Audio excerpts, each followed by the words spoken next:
તો કેમ છો બધા મજામાં ને તમારા બધાનું સ્ટડી ટેલર ધ હાર્દિકમાં ખૂબ જ સ્વાગત છે। આજે આપણે 26 મે 2021ના રોજનું ધ હિન્દુનું ગુજરાતીમાં એનાલિસિસ જોઈશું। So I am the Hardik Parmar and let us start our journey towards success. આજનો સૌથી પહેલો આર્ટિકલ જોઈએ તો 9453 children went missing between January and July 2020। એક રિપોર્ટ દ્વારા એવું જાણવા મળેલું છે કે ભારતની અંદર 10,000 જેટલા એટલે કે 9,500ની આજુબાજુના બાળકો જે છે એ મિસિંગ થઈ ગયેલા છે જાન્યુઆરીથી તે જુલાઈ 2020ની અંદર। એટલે એક રીતે જોઈએ તો ચાઇલ્ડ મિસિંગ થવાનું, બાળકો જે છે નાના બાળકો એ ગુમ થવાનું, એટલે કે ટૂંકમાં તો બાળકો જે છે એના કિડનેપિંગનું પ્રમાણ જે છે એ વધી રહ્યું છે। 10,000 જેટલા બાળકો જે છે એ કિડનેપ થઈ રહ્યા છે। તો આપણી માટે મહત્વનું કેમ છે? આપણી માટે પેપર 2 માટે મહત્વનું છે ગવર્નન્સ માટે। ગવર્નન્સ એટલે કે સુશાસન, કારણ કે તમે ઓફિસર બનશો તો તમારે નીતિ બનાવવાની છે કે જેના અંતર્ગત સુશાસન સ્થાપી શકાય। તો આ મુદ્દો જે છે એ ગવર્નન્સ માટે મહત્વનો છે। આ ડેટા જે છે એ દિલ્હીની અંદર રિપોર્ટ કરવામાં આવેલો છે અને દિલ્હીની અંદર જાણવા મળે। દિલ્હીની અંદર અને એની આજુબાજુના પાડોશી રાજ્ય જોઈએ તો કે રાજસ્થાન, મધ્યપ્રદેશ, ઉત્તર પ્રદેશ અને હરિયાણા, આ બધાનો ડેટા જે છે એ એના દ્વારા જાણવા મળેલું છે કે આટલા બાળકો જે છે એ મિસિંગ થઈ ગયેલા છે। અને આ બધા આ જે નંબર મળેલો છે, આ નંબર તો એ છે કે જેનું રિપોર્ટ કરવામાં આવેલું છે, એટલે કે જેની ફરિયાદ નોંધવામાં આવેલી છે પોલીસ સ્ટેશનની અંદર, એનો જ છે। બાકી અમુક જે અનરિપોર્ટેડ જે છે એ તો છે જ નહીં, એ તો આની અંદર સમાવેશ થતો જ નથી। આરટીઆઈ જે છે માંગવામાં આવેલી હતી કોના દ્વારા? તો કે એનજીઓ ક્રાઈ દ્વારા। ક્રાઈ નામનું એક એનજીઓ હતું, એને આ માંગેલી હતી અને એના અંતર્ગત વાત મળેલી હતી। 75% જેટલા જે છે, જેટલા પણ બાળકો મિસિંગ થયા એમાંથી 75% જે છે એ આ 5 રાજ્યમાંથી જ છે, જે આપણે આ જોયા એની અંતર્ગત થઈ, એટલે કે દિલ્હી, રાજસ્થાન, મધ્યપ્રદેશ, ઉત્તર પ્રદેશ અને હરિયાણા। અને બીજું મોટાભાગના જે છે એ ગર્લ ચિલ્ડ્રન છે, એટલે કે બાળકીઓ જે છે એમને વધારે એમનું કિડનેપિંગ ને એ બધું કરવામાં આવે છે। આની પાછળનું કારણ કંઈક એવું છે કે જ્યારે આ પછી બાળકીઓ હોય એમની પાસે ભીખ માંગવાનું ને એ બધું કાર્ય કરવામાં આવે છે, અથવા તો એમને પ્રોસ્ટિટ્યુશન ઇન્ડસ્ટ્રી એટલે કે વેશ્યાવૃત્તિનો જે ધંધો જે છે એની અંદર બેસાડી દેવામાં આવે છે। તો આ બધા અમુક ફેક્ટની તમને ખબર હોય છે, આ બધા પોઈન્ટ જે છે એ તમારે લખવાના હોય છે। મધ્યપ્રદેશ જે છે late the 5 state with the maximum number, સૌથી વધુ બાળકો મિસિંગ ક્યાં થયા છે? તો કે મધ્યપ્રદેશની અંદર 5,500, 10,000 આપણે જોયા તેમાંથી 5,500 તો મધ્યપ્રદેશની અંદરથી તે મિસિંગ થઈ ગયા છે। બીજા નંબરે દિલ્હી, ત્રીજા નંબરે રાજસ્થાન, એવી રીતે છે। આ ડેટા જે છે એ માત્ર યુપીના ખાલી 19 જિલ્લા જે છે એનો ડેટા અવેલેબલ છે। બાકી યુપીમાં તો બીજા પણ ઘણા બધા જિલ્લા છે, 50ની આજુબાજુ જિલ્લા છે, એનો તો ડેટા પણ અવેલેબલ નથી। દિલ્હીની વાત કરીએ તો દિલ્હીની અંદર પણ Delhi 2 number of all police districts were not provided in the RTI. તો આરટીઆઈ માંગેલી હતી ક્રાઈ નામના એનજીઓ, તો એણે પણ બધી માહિતી તો અમને આપેલી નથી। દિલ્હીના પણ અમુક જિલ્લા જે છે, અમુક પોલીસ સ્ટેશન એની માહિતી જ આપેલી છે, બીજી આપેલી નથી। બીજી વાત કરીએ, there was a nation wide lockdown in the country from 20, આપણે રાષ્ટ્રીય લેવલનું લોકડાઉન લગાવેલું હતું, but the children continue to go missing even થો ધ નંબર્સ ફેલ, બરાબર। તો લોકડાઉન હતું તેમ છતાં પણ ઘણા બધા બાળકો જે છે ગાયબ થઈ ગયા છે, મિસિંગ થઈ ગયા છે, કિડનેપિંગ થઈ ગયું છે। Another worrying trend is that the highest number of children who vent missing belong to the, અને મોટાભાગના બાળકો મિસિંગ થઈ ગયેલા છે, એટલે કે ગાયબ થઈ ગયેલા છે, કિડનેપિંગ, એ 12 થી 18 વર્ષની ઉંમરના હતા, કે 12 થી 18 વર્ષની। આ 9,500 કેસ છે જેમાંથી આ જે બાળકો જે છે એમાંથી 7,000 બાળકો જે છે બિલોંગ ટુ ધીસ કેટેગરી। એ કઈ કેટેગરીમાંથી? એટલે કે 12 થી 18 વર્ષની ઉંમરની અંદર એ બિલોંગ કરતા હતા, એટલે કે મોટાભાગના યંગ હતા, બરાબર। યંગ બાળકોને એ આમનો ટાર્ગેટ હોય છે। તો મહત્વની વસ્તુ, ચાઇલ્ડ ટ્રાફિકિંગ ઇન ઇન્ડિયા। ટ્રાફિકિંગનો મતલબ શું થાય? ટ્રાફિક એટલે તમે જે બાઇક લઈને જતા હોય, ગાડી લઈને જતા હોય, લાગેલું હોય એની વાત નથી કરતા। અહીંયા ટ્રાફિકિંગ એટલે અલગ ચીજ થાય। ટ્રાફિકિંગ એટલે શું? એટલે કે માનવની લે વેચ કરવી, ખરીદવું વેચવું, કે હું તને 100 રૂપિયા આપું તો તું મને મોબાઈલ આપી દે, એવી જ રીતે આ માણસોની પણ લે વેચ થતી હોય। તો હ્યુમન ટ્રાફિકિંગ હોય તો માણસોની લે વેચ, પરંતુ અહીંયા ચાઇલ્ડ ટ્રાફિકિંગ છે। ચાઇલ્ડ ટ્રાફિકિંગ એટલે કે બાળકોની લે વેચ છે। ભારતની અંદર આ માણસોની ને બાળકોની ને એનું ખરીદ વેચ થઈ શકે નહીં। કેમ ન થઈ શકે? ભારતનું બંધારણ ના પાડે છે। બંધારણની અંદર વાત કરીએ તો આર્ટિકલ 23 અનુચ્છેદ 23 જે છે એ ના પાડે છે કે આ હ્યુમન ટ્રાફિકિંગ થઈ શકશે નહીં। તો અહીંયા તમને આર્ટિકલ પણ ખબર હોવી જોઈએ બંધારણનો, એના વિશે જો કે ઓલરેડી વિડીયો છે એ તમે જોઈ લેજો। વાત કરીએ કે India has a very high volume of child trafficking. ભારતની અંદર વધારે માત્રાની અંદર ચાઇલ્ડ ટ્રાફિકિંગ જોવા મળે છે। As many as 1 child ડિસઅપિયર્સ every 8 minutes, દરેક 8 મિનિટે જે છે, આ એક ચોંકાવનારો આંકડો છે કે દરેક 8 મિનિટે એક બાળક જે છે ગાયબ થઈ જાય છે। ગાયબ થઈ જાય છે નહીં, પરંતુ ગાયબ તો થઈ જાય છે, સાથે સાથે એનું ટ્રાફિકિંગ થઈ જાય છે, એટલે કે વેચાઈ પણ થાય છે। હવે આની અંદર એક પ્રકારનું નેક્સસ, એક પ્રકારનું જોડાણ પણ હોઈ શકે છે। એટલે આ ગવર્નન્સના પોઈન્ટ ઓફ વ્યૂથી ખૂબ મહત્વનું, કારણ કે બાળક ગાયબ થયું પછી એ વેચાતું પણ હશે, તો એની માટેનો જે ટ્રાન્ઝેક્શન ને એ બધું પણ થતું હોય, વેચાઈને ક્યાં જાય છે તો એ બધું જે છે એ ગોતવું પડે। આ દરેક 8 મિનિટે એક બાળક ગાયબ થાય છે એવું કોણ કહે છે? એવું કહે છે NCRB, national crime record bureau. હવે મેન્સની અંદર તમારે લખવાનું હોય તો NCRBના મત પ્રમાણે દરેક 8 મિનિટે એક બાળક ગાયબ થાય છે. આ પ્રકારનું તમે કોર્ટ ટાંકી દો તો આન્સર જે છે તમારો સારો બને. ચાઇલ્ડ ટ્રાફિકિંગ ઇન્ડિયા, ભારતની અંદર જે છે એ લોકડાઉનની અંદર ચાઇલ્ડ ટ્રાફિકિંગ એટલે કે બાળકીઓને જે વેચાવાની પ્રક્રિયા હતી એની અંદર શાર્પ વધારો જોવા મળેલો છે. કેમ? કારણ કે હવે લોકડાઉન ને બધું હતું, લોકોની બધા બહાર નીકળતા નહોતા. તો આવા જે લોકડાઉનનો પ્રક્રિયા હતી એ પ્રક્રિયા દરમિયાન જે ગુંડા લોકો હતા, જેમને બેડ વર્ક કરવાનું હતું, જે ખરાબ કામ કરવાવાળા હતા, એ લોકો ફાવી ગયા હતા. કેમ ફાવી ગયા હતા? કારણ કે બીજું એમને કોઈ રોકવા ટોકવાવાળું હતું નહીં કે જે ઓપન પરિસ્થિતિની અંદર ન થઈ શકે. માની લો કે બાળકોને વેચવાના છે તો બની શકે કે કોઈ જાહેર જગ્યાએ વેચતા હોય તો કોઈક વ્યક્તિ એને જોઈ જાય, પરંતુ લોકડાઉન હતું, બધા પોતાના ઘરમાં પૂરાઈ રહેલા હતા, તો એમને એક રીતે મોકળું મેદાન મળી ગયું. આની સિવાય પણ તમે જોયેલું હશે કે લોકડાઉન દરમિયાન સાયબર ક્રાઇમ જે છે એ પણ વધી ગયા હતા. સાયબર ક્રાઇમ અંતર્ગત લોકડાઉનની અંદર ફોન કરીને કહે કે તમારા આ સગાવાલા જે છે એ આ હોસ્પિટલની અંદર દાખલ થયા છે અને એમને આટલું બિલ જે છે એ આપવાનું છે, તો તમે આ બેંકની અંદર ટ્રાન્સફર કરી દો, ઓલા ટ્રાન્સફર કરી દે, પૈસા બૂચ મારીને જતા રહે. બરાબર, તો આ બધી પરિસ્થિતિ જોવા મળતી હતી. આ બધાની પાછળના કોઝિસ એટલે કે કારણો જાણવાની કોશિશ કરીએ. કારણો કયા કયા છે? Some of the root causes of child trafficking. પહેલાં આપણે રૂટ કોઝિસ જાણશું એટલે કે પાયાના કારણો કયા કયા છે. પાયાના કારણો કયા છે? તો કે પોવર્ટી. ઘણી બધી વાર જે છે પોવર્ટી, ગરીબીના કારણે તે જાતે કરીને બાળકોને વેચી દેવામાં આવે છે. આ લેક ઓફ એજ્યુકેશન, બીજું કે શિક્ષણની કમી છે. The need to financial support there family. આપણે નાણાકીય રીતે સપોર્ટની જરૂર હોય છે, એ હોતો નથી. અનએમ્પ્લોયમેન્ટ રેટ ઇન ઇન્ડિયા, ભારતની અંદર જે બેરોજગારી જે છે એનો દર ખૂબ જ વધારે છે, વેરી હાઈ છે. યુનાઇટેડ નેશન્સ ડેવલપમેન્ટ પ્રોગ્રામ, સંયુક્ત રાષ્ટ્રની વાત કરીએ તો ભારતની અંદર રોજગારીનો દર જે છે 3.5% છે, જે એક રીતે વધુની કેટેગરીની અંદર મૂકી શકે. આ સાથે વાત કરીએ તો there are not that many financial opportunities. ભારતની અંદર નાણાકીય તકો એટલી બધી મળતી નથી અને મળે છે તો એ પણ અનઇક્વલ હોય છે, એટલે કે ઇક્વાલિટી, સમાનતા ને એ બધું જોવા મળતું નથી. અમુક જગ્યાએ હજી પણ નોકરીને બધું રાખવાનું હોય તો જાતિને જ્ઞાતિને આ બધું જોવા મળે છે. બરાબર, આર્ટિકલ 15 અનુચ્છેદ 15 છે, પરંતુ એ બંધારણની અંદર જ છે. અમુક જગ્યાએ પ્રેક્ટિકલ લાઈફની અંદર જોઈએ તો એનું પાલન ન થતું હોય એવું લાગે છે. પછી બાળકો જે ગરીબીની અંદર રહેતા હોય, forced to trade sex for a place to live or food to eat. બરાબર, તો ઘણી બધી વાર બાળકોને મજબૂર કરવામાં આવે છે તો કે ટ્રેડ સેક્સ માટે. કોની માટે? કે એમને જો રહેવું હશે તો, અથવા તો ખાવા માટે, ખાવાનો ખોરાક મેળવવો હશે તો. પછી in order to get out of poverty or to pay off debt some parents have even been forced to sell their children to traffickers. ઘણી બધી વાર જે માતા પિતા જે છે એને તો ફોર્સ કરવામાં આવે છે પોતાનું દેણું ભરવા માટે, ગરીબીમાંથી બહાર આપવા માટે, તો અથવા તો પોતાનું જે પોતાનું દેણું જે છે એ પૈસા ચૂકવવા માટે એમને મજબૂર કરવામાં આવે છે કે એઓ પોતાના બાળકો જે છે એને વેચી દે ટ્રાફિકર્સ લોકોને, એટલે કે જે આનો ધંધો કરતા હોય એને. Children are often traffic by gangs. Gang લોકો એ આનો ટ્રાફિકિંગ કરતા હોય છે. ઘણા બધા મૂવી જે છે એ પણ આની ઉપર બનેલા છે અને એની અંદર આ જ બધી વસ્તુ જે છે એ બતાવતા હોય છે. In addition to institutional challenges in India, ભારતની અંદર બીજી વાત કઈ કરીએ? જો અત્યાર સુધી આપણે એક પોઈન્ટનું ડિસ્કશન કર્યું. કયું પોઈન્ટ? કે બાળકો, માતા પિતા જે છે એ એને વેચી દેતા હોય. બીજું ગરીબી, બેરોજગારી, આ બધી વસ્તુના કારણે એમને વેચતા હોય ના. બીજી કઈ વાત છે? બીજું કયું કારણ છે એ જોઈએ તો બીજું કારણ છે ઇન્સ્ટિટ્યુશનલ ચેલેન્જીસ. ઇન્સ્ટિટ્યુશન એટલે શું થાય? સંસ્થા, સરકારી સંસ્થાઓની બધી વસ્તુ. બીજું traditional religious and cultural practices. ઘણી બધી વાર ટ્રેડિશનલ રિલિજિયસ, ધર્મની દ્રષ્ટિએ, ધર્મની રીતે પણ માતા પિતાને ગુમરાહ કરી દેવામાં આવે કે તમારું બાળક જે છે એ તો આ કાળની અંદર જન્મેલું છે, એ અનિષ્ટ કરશે, ઓલું કરશે, પેલું કરશે, આવી રીતે ગુમરાહ કરી અને એમને કહે કે તમે આને જે છે વેચી દેવ તો સારું. બરાબર, પછી અમુક વાર કલ્ચર પ્રેક્ટિસીસ, એવી રીતે ગુમરાહ કરી દેવામાં આવે. સુપ્રિસ્ટિશિયન એટલે કે અંધશ્રદ્ધાને એ બધું ફેલાવે, ધર્મગુરુઓને એ બધા જાતે કરીને એને એવી રીતે ગુમરાહ કરીને પછી એમની પાસેથી ખરીદી લે. આવું ઘણી બધી વાર થતું હોય છે. ભારતના અમુક વિસ્તારની અંદર જોઈએ, for example, young girls are forced into the system of devadasi. જેમ કે જો મેં તમને કીધું ઘણી બધી વાર દેવદાસી પ્રક્રિયા જે છે એ પહેલાં વાત કરીએ ભૂતકાળની અંદર, તો ભૂતકાળની અંદર દેવદાસી પ્રક્રિયા જે છે એ દક્ષિણ ભારતની અંદર ચાલતી હતી. દક્ષિણ ભારતની અંદર હમ્પીનું જે મંદિર જે છે, હમ્પીનું મંદિર ત્યાંથી શરૂ થઈ હતી. બરાબર, હમ્પીનું મંદિર કર્ણાટકની અંદર આવેલું છે, ત્યાંથી શરૂ થઈ હતી. દેવદાસીનો મતલબ શું? દેવદાસીનો મતલબ એમ કે દેવદાસી એટલે કે એનું થોડુંક ફૂલ ફોર્મ કરીએ તો દેવની દાસી એટલે કે મહિલાઓને એક રીતે સેવા તરીકે રાખવામાં આવતી હતી. મંદિરની અંદર જે પૂજારી હોય એ બધાની સેવામાં, ભગવાનને એ બધા જે છે એની સેવામાં. પરંતુ પછી આગળ જતાં આ જે પરિસ્થિતિ જે છે ખરાબ થઈ ગઈ. કેમ? કારણ કે મંદિરના અધિકારીઓ જે છે એટલે કે પૂજારીને આ બીજા બધા લોકો એ આ જે મહિલાઓ હોય એમનું જે છે એ સેક્સ્યુઅલી એક્સપ્લોઇટેશન, શારીરિક રીતે શોષણ કરતા હતા. તો અત્યારે પણ આવી જ વસ્તુ ચાલી છે. ઘણી બધી વાર જે છે એ યંગ ગર્લ જે છે એટલે કે યુવાન મહિલાઓ જે છે એને દેવદાસી બનવા માટે મજબૂર કરવામાં આવે છે. Forced into a lifetime of ritual sex slavery. આને શું કહેવામાં આવે છે? તો કે રિચ્યુઅલ સેક્સ સ્લેવરી. સ્લેવરી એટલે કે ગુલામી, રિચ્યુઅલ એટલે કે શું? રિચ્યુઅલ એટલે કે ધાર્મિક પરંપરા અનુસાર, બરાબર. તો ઘણી બધી વાર ધર્મના બાબાને એ બધા એ આ પ્રકારની વસ્તુ તમે જોતા જશો. ઓલરેડી આ આસારામ જે છે, બરાબર, તો એ ઓલરેડી જેલમાં છે. આશ્રમ નામની એક વેબ સિરીઝ જે છે એ પણ આની ઉપર જ બનેલી છે. And given to an elder to the village to be their concubine, બરાબર. તો આવું બધી વસ્તુ જોવા મળતી હોય છે. બીજી એક વાત કરીએ તો child marriages is also one of the leading cause of the child trafficking.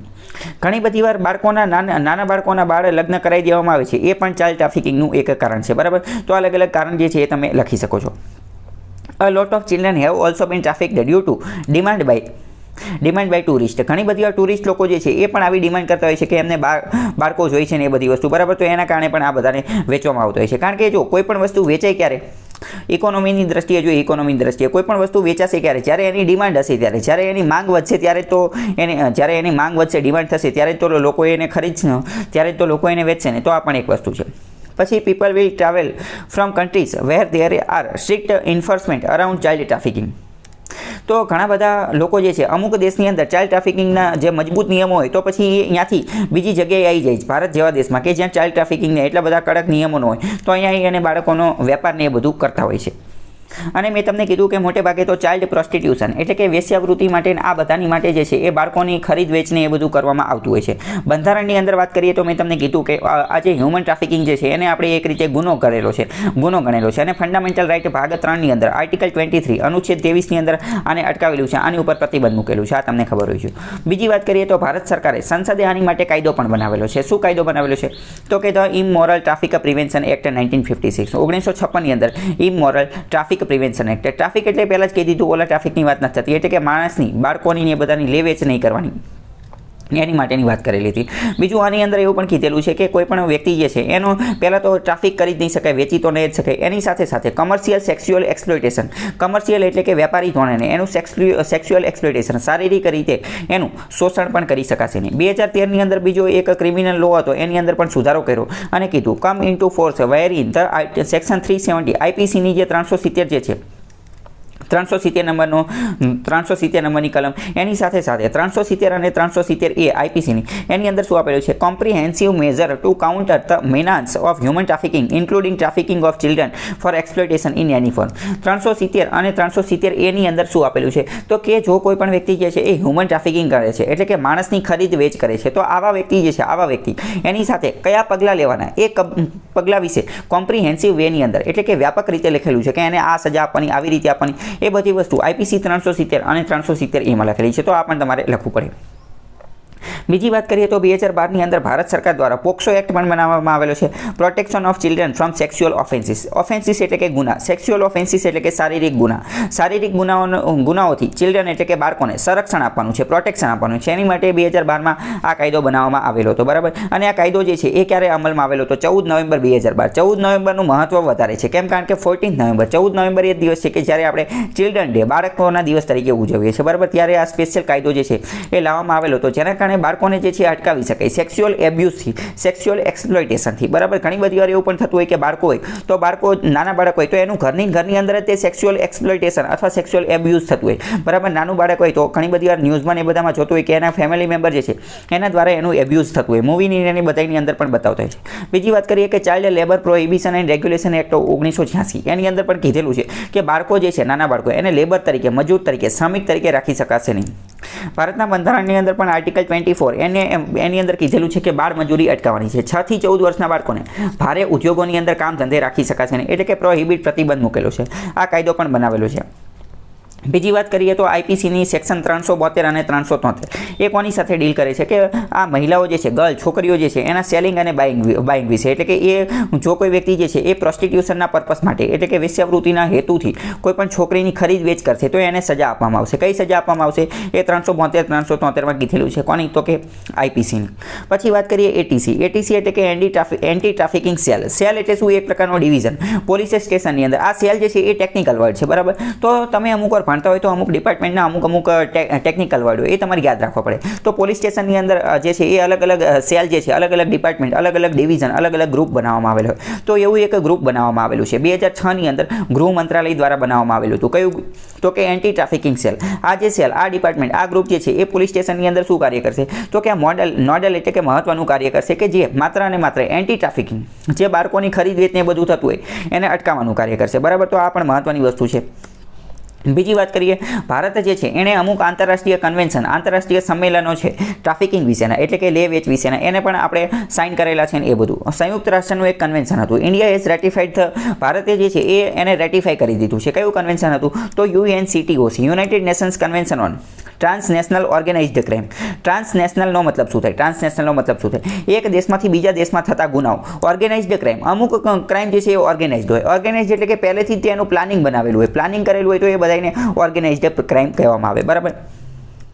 પછી બીજી વાત કરીએ કે સાર્કનું પણ આવી જ એક કન્વેન્શન, આવું જ એક સંમેલન થયેલું છે સાર્કની અંદર. સાર્કની અંદર ઘણા બધા દેશો છે, સાઉથ એશિયાના દેશો છે. તો ભારતે એને પણ રેટિફિકેશન કરેલું છે. આ સાર્કનું જે કન્વેન્શન જે છે એ કોની માટેનું છે? કે preventing and combating trafficking in women and children for prostitution. Prostitution માટે જે છે, પ્રોસ્ટિટ્યુશન માટે જે છે બાળકો અને મહિલાઓનું જે કોમ્બેટિંગ, આ જે ટ્રાફિકિંગ થઈ છે એનો આપણે સામનો કરવાનો છે, કોમ્બેટ કરવાનું છે અને એને આપણે પ્રિવેન્ટ એટલે કે અટકાવવાનું છે. તો એ પણ આપણે જે છે એ સાઇન કરેલું છે. તો આ બધા પોઈન્ટ જે છે તમને ખબર હોય જોઈએ. પ્રિલિમ્સની અંદર જે છે આમાંથી ઘણા બધા ક્વેશ્ચન જે છે પૂછી શકે, નાના નાના પ્રશ્ન પૂછે છે. પ્રશ્ન પૂછે છે UNCTOC શું છે, પ્રશ્ન પૂછે છે સાર્કનું કન્વેન્શન આ જે છે ભારતે શું એને રેટિફાઈ કરેલું છે કે નહીં? તો કે હા, રેટિફાઈ કરેલું છે. પરંતુ આનો સૌથી વધુ ફાયદો જે છે એ મેઇન્સની અંદર છે. મેઇન્સની અંદર આ ક્વેશ્ચન પૂછે છે કે ચિલ્ડ્રન ટ્રાફિકિંગ ઇન ઇન્ડિયા, અથવા તો પ્રશ્ન પૂછે છે કે અત્યારે તાજેતરમાં જાણવા મળેલું છે કે લોકડાઉનના સમય દરમિયાન જે છે, લોકડાઉનના સમય દરમિયાન આ ચિલ્ડ્રન ટ્રાફિકિંગ જે છે એમાં વધારો જોવા મળેલો છે. તો એ બાબતે જે છે એ શું કરી શકાય, શું ન કરી શકાય, તો તમારે આ બધી વસ્તુ લખવી પડે. આ હોલિસ્ટિક મેનરની અંદર લખવી પડે. હોલિસ્ટિક મેનરનો મતલબ શું થાય? એટલે કે 360 ડિગ્રી બધી જ વસ્તુ જે છે એ એક સાથે કવર થઈ જાય, એ આવી જવું જોઈએ. તો આપણે આ અત્યાર સુધી મેં તમને ચલાવ્યું એમાં આપણે જોયું કે આપણે બધી જ વસ્તુ કવર કરી લીધી છે કે આંતરરાષ્ટ્રીય દ્રષ્ટિએ કયા સંમેલનો છે, ભારત સરકારે શું પહેલ કરેલી છે, ગૃહ મંત્રાલયે શું કરેલું છે, કયું સેલ બનાવેલું છે, કેવી રીતે બનાવેલું છે. તો આ બધું તમને ખબર હોવી જોઈએ. બીજો મહત્વનો આર્ટિકલ જોઈએ તો વાત કરે છે કે high powered panel meet to choose next CBI director. CBIના નવા ડિરેક્ટરની નિમણૂક કરવાની છે અને એની માટે હાઈ પાવર્ડ પેનલ જે છે એની મિટિંગનું આયોજન કરવામાં આવેલું હતું. એ મિટિંગ, એ જે હાઈ પાવર કમિટી, એને કમિટીની અંદર કોણ કોણ હતા? કમિટીના હેડ હતા વડાપ્રધાન. પછી બીજા કોણ હતા? તો કે CJI chief justice of India અને લીડર ઓફ ધ કોંગ્રેસ, એટલે કે અપોઝિશન પાર્ટીના જે લીડર હતા એ, જે કોંગ્રેસના લીડર હતા. અને એમને શા માટે મળેલા હતા? તો કે CBIના ડિરેક્ટર કોને બનાવવાના છે? CBI એટલે શું? તો કે સેન્ટ્રલ બ્યુરો ઓફ ઇન્વેસ્ટિગેશન. આ એક સંગઠન છે અથવા તો આ એક રીતની સંસ્થા છે, સરકારી સંસ્થા છે, જે શું કાર્ય કરે છે? તો જે મોટે ભાગે કરપ્શનના કેસ જે છે એને ડામવાનું, એની ઉપર જે છે ઇન્વેસ્ટિગેશનનું ને એ બધાનું કાર્ય કરે છે. પરંતુ મેઇન તો વાત કરીએ, CBI ખાલી અને ખાલી કંઈ કરપ્શનના કેસ જ નથી જોતી, પરંતુ એવું સમજો કે જ્યારે જે છે એ પોલીસવાળાથી, પોલીસ સ્ટેશનથી કોઈ કેસ જે છે એ સોલ્વ ન થાય એટલે એ કેસ તાત્કાલિક ક્યાં પહોંચી જાય? CBI પાસે પહોંચી જાય. બરાબર. તમને મૂવીમાં જોયેલો છે કે પોલીસવાળાથી કોઈ કેસ સોલ્વ ન થાય એટલે તાત્કાલિક CBIમાં પહોંચી જાય. બસ એ રીતની વસ્તુ. 3 Indian police services officer, 3 IPS officer જે છે VS કુમુદી, એ 3ના નામ જે છે ફાઇનલ કરવામાં આવેલા છે. એમાંથી એકાદાને જે છે એ બનાવશે. શું બનાવશે? તો કે CBIના ડિરેક્ટર જે છે બનાવશે કુમાર રાજેશચંદ્ર અથવા સુબોધ જયસ્વાલ. બરાબર. એના નામ શોર્ટ લિસ્ટ કરવામાં આવેલા છે 109 ઓફિસરમાંથી. આ ચારે આ બેચના છે. કઈ બેચના છે ને એ મહત્વ નથી, પરંતુ તમે પણ મહેનત કરો, UPSC પાસ કરીને જો તમે પણ IPS બની જાઓ તો આ પોસ્ટ ઉપર તમે પણ આવી શકો છો. CBIના ડિરેક્ટરની અપોઇન્ટમેન્ટ, નિમણૂક કઈ રીતે થાય છે એની થોડી વાત કરીએ અને એની સાથે જોડાયેલા થોડાક ઇસ્યુઝ, મુદ્દાઓની વાત કરીએ. CBIના હેડ કોણ હોય છે? CBIના હેડ એક ડિરેક્ટર હોય છે અને જેને કહેવાય ડિરેક્ટર ઓફ CBI. એ કોણ હોય છે? તો કે ઇન્સ્પેક્ટર જનરલ ઓફ પોલીસ. એમની પોસ્ટ કેવી છે? Inspector general of police. અને એને દિલ્હી સ્પેશિયલ પોલીસ એસ્ટાબ્લિશમેન્ટ, આના અંતર્ગત એની સ્થાપના કરવામાં આવી છે. Is responsible for the administration of the organisation. ફરીથી સમજો, ફરીથી શું સમજવાનું છે? તો કે CBI જે છે એ એક રીતનું સંગઠન છે અથવા એક રીતનું સરકારી ઓર્ગેનાઇઝેશન, સરકારી સંગઠન છે. બરાબર. કયું શું કાર્ય કરે? તો કે પોલીસવાળાથી જે કેસ સોલ્વ ન થાય, જે ઇન્વેસ્ટિગેશન ન થાય, એ કેસ તાત્કાલિક CBI પાસે પહોંચી જાય. આ કેન્દ્રીય લેવલની એક વસ્તુ છે, central bureau of investigation. Investigation નામ ઉપરથી જ ખબર પડી જાય. આના મેઇન વ્યક્તિ કોણ હોય? આના મેઇન વ્યક્તિ હોય ડિરેક્ટર. આના મેઇન વ્યક્તિ કોણ હોય? ડિરેક્ટર. પછી આ એના ડિરેક્ટર હોય. બરાબર. એ ડિરેક્ટરનું કોણ હોય? તો કે inspector general of police. Inspector general of police. અને એ પણ દિલ્હી સ્પેશિયલ પોલીસ એસ્ટાબ્લિશમેન્ટ આની અંતર્ગત આવતા હોય છે.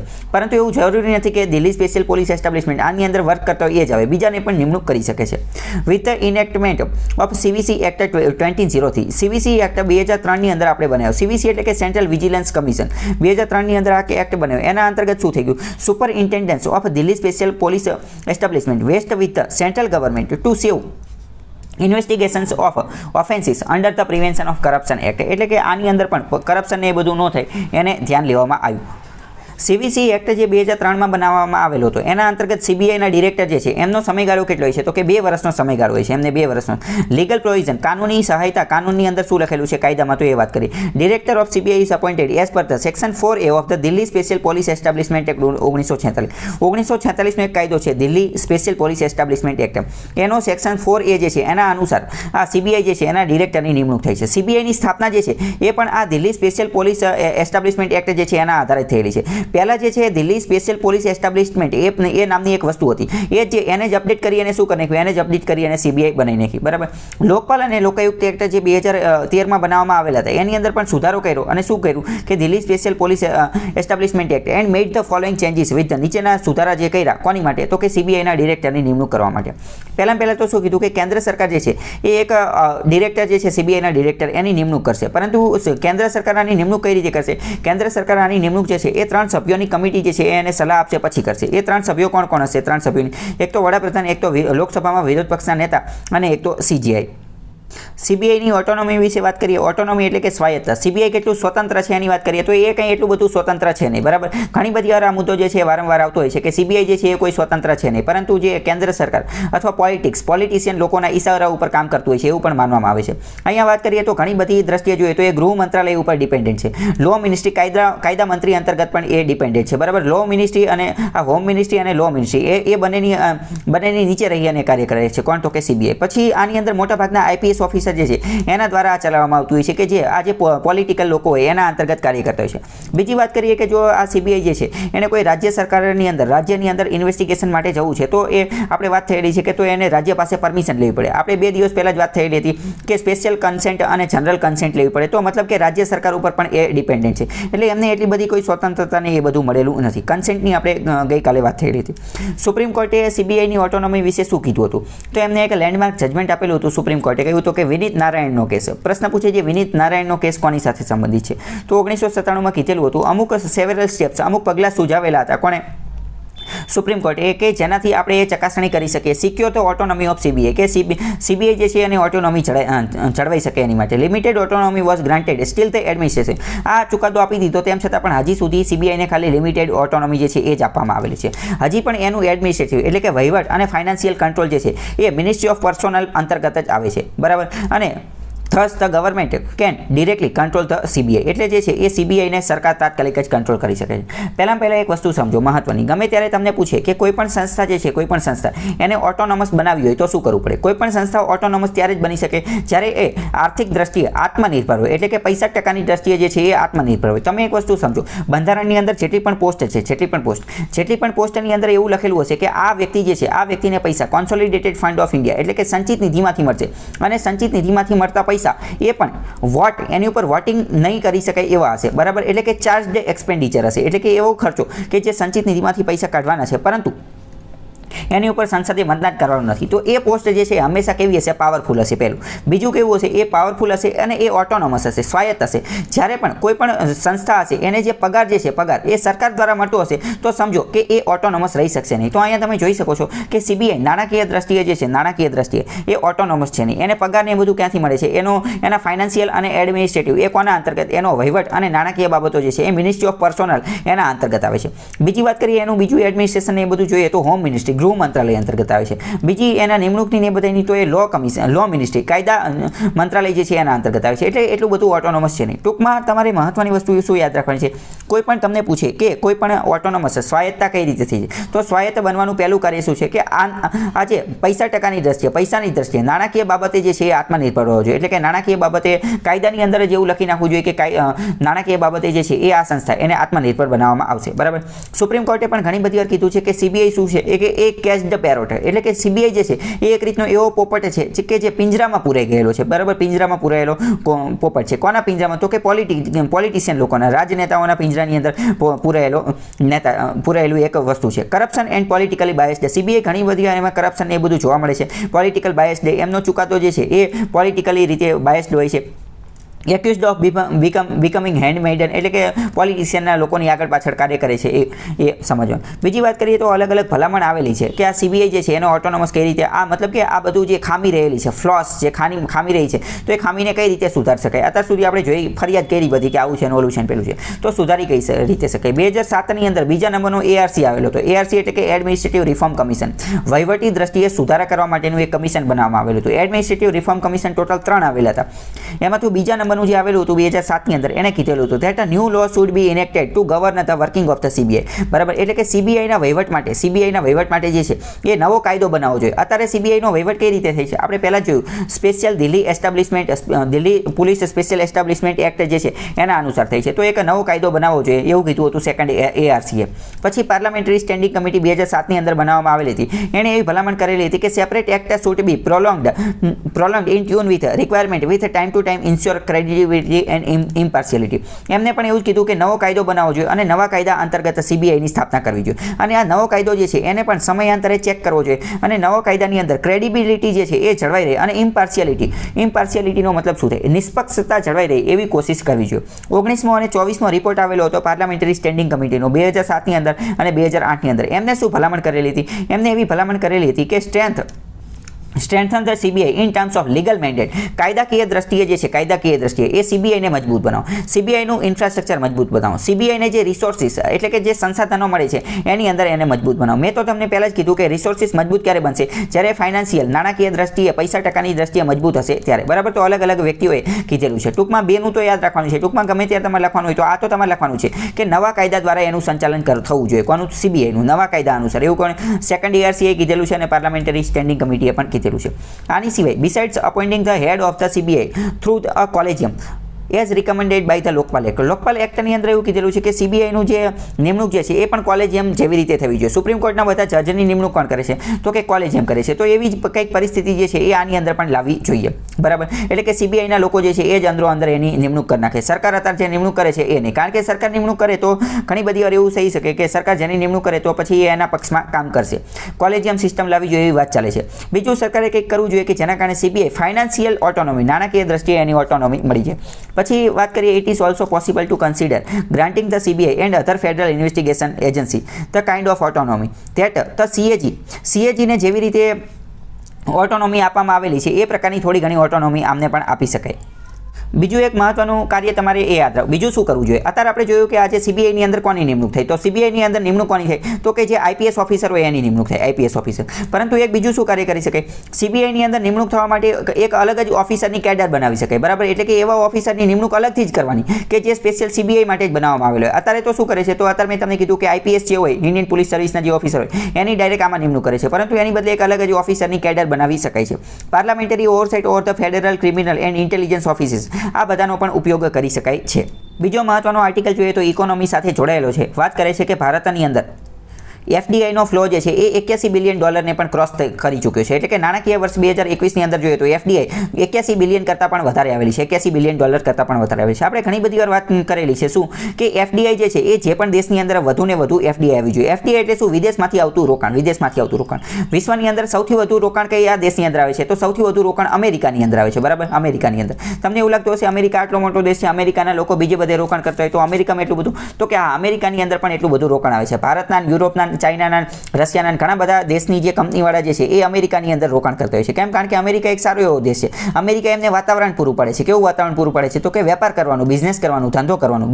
ગુજરાતના લોકો તો બિઝનેસ ન કરે પરંતુ બિઝનેસ કરે, બરાબર. તો એનું વાતાવરણ પૂરું પાડે છે કોણ? તો કે અમેરિકા. એટલે અમેરિકાની અંદર સૌથી વધુ એફડીઆઈ આવે છે. તો એફડીઆઈ આવવું એ ખૂબ મહત્વની વસ્તુ છે, કારણ કે જો એફડીઆઈ આવશે તો એફડીઆઈ, માની લો કે ભારતની અંદર એફડીઆઈ આવશે, ફોરેન ડાયરેક્ટ ઇન્વેસ્ટમેન્ટ, તો વિદેશમાંથી લોકો પૈસા લઈને આવશે અને રોકાણ કરશે. વિદેશમાંથી આવી અને ભારતની અંદર કંપની સ્થાપશે. ભારતમાં કંપની સ્થાપશે એટલે ભારતના લોકોને રોજગારી મળશે. રોજગારી તો મળશે, સાથે સાથે જેને રોજગારી મળશે એને નવી ટેકનોલોજી પણ મળશે. માની લો કે ભારતની અંદર પહેલાં ઈ કોમર્સ કંપની જે છે સ્થાપવામાં આવી, તો બીજા લોકો જે છે એને પણ એવો વિચાર આવશે કે હાલો ને આપણે તે ઈ કોમર્સ કંપની સ્થાપવી, બરાબર. માની લો કે ભારતની અંદર કોઈ જે છે એ કોઈ ઓટોમોબાઈલ કંપની આવી નવી, કોઈ વિદેશમાંથી, માની લો કે આ ટેસ્લા જે છે, ટેસ્લા એ ભારતની અંદર આવશે અને આ ગાડીઓને એ બધું બનાવશે, ઇલેક્ટ્રિક કાર. તો ભારતના લોકો પણ શીખશે અને નાનું ગેરેજ ને એવું બધું સ્થાપના કરી શકશે અને પોતાની જે ઇલેક્ટ્રિક કાર જે છે એ પણ બનાવી શકશે. તો એમાંથી ઘણું બધું શીખી પણ શકાય. તો કોઈ પણ દેશના અર્થતંત્ર માટે એફડીઆઈનો ફ્લો, એફડીઆઈ જેમ વધશે એ સારી વસ્તુ છે, બરાબર. એ ખૂબ જ સારી વસ્તુ છે. FDI flow into India grew 10% વધારો જોવા મળેલો છે. To touch the record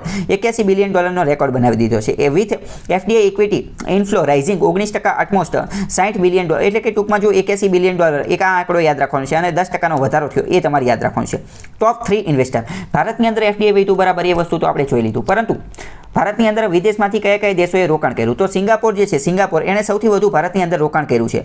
utmost a third of the all investment, એટલે કે જેટલું પણ ઇન્વેસ્ટ થયું એમાંથી ત્રીજા ભાગનું ઇન્વેસ્ટમેન્ટ તો સિંગાપોરમાંથી જ આવી ગયું છે. બીજા નંબરે અમેરિકાએ સૌથી વધુ રોકાણ કર્યું છે. 23% રોકાણ જે છે, 23% રોકાણ એ ક્યાંથી આવેલું છે? એ અમેરિકામાંથી આવ્યું છે. સિંગાપોરનું વન થર્ડ એટલે શું થાય? 1/3 એટલે 33% થાય, બરાબર. 33% સિંગાપોરમાંથી, 23% જે છે યુએસએ કરેલું છે અને મોરેશિયસ જે છે એણે 9% જેટલું રોકાણ કરેલું છે. હવે જો પહેલાં તો એક મહત્વની વસ્તુ સમજી લો, જે અહીંયા નથી આપેલી પરંતુ હું તમને કહી દઉં છું. મોરેશિયસ અને સિંગાપોરમાંથી જે રોકાણ આવે છે, મોરેશિયસને આ બધા નાના દેશો છે. મોરેશિયસ એકદમ નાનો દેશ છે. ઇન્ડિયન ઓશન, હિન્દ મહાસાગરની અંદર, હિન્દ મહાસાગરની અંદર અહીંયા દ્વીપ સમૂહ છે, એકદમ નાનો દ્વીપ છે, બરાબર. તો આવા નાના દેશમાંથી જે રોકાણ આવે, હકીકતમાં એ પૈસા જે છે એ બધા ભારતના જ છે. તમને એવું લાગે ભારતના જ પૈસા કઈ રીતે?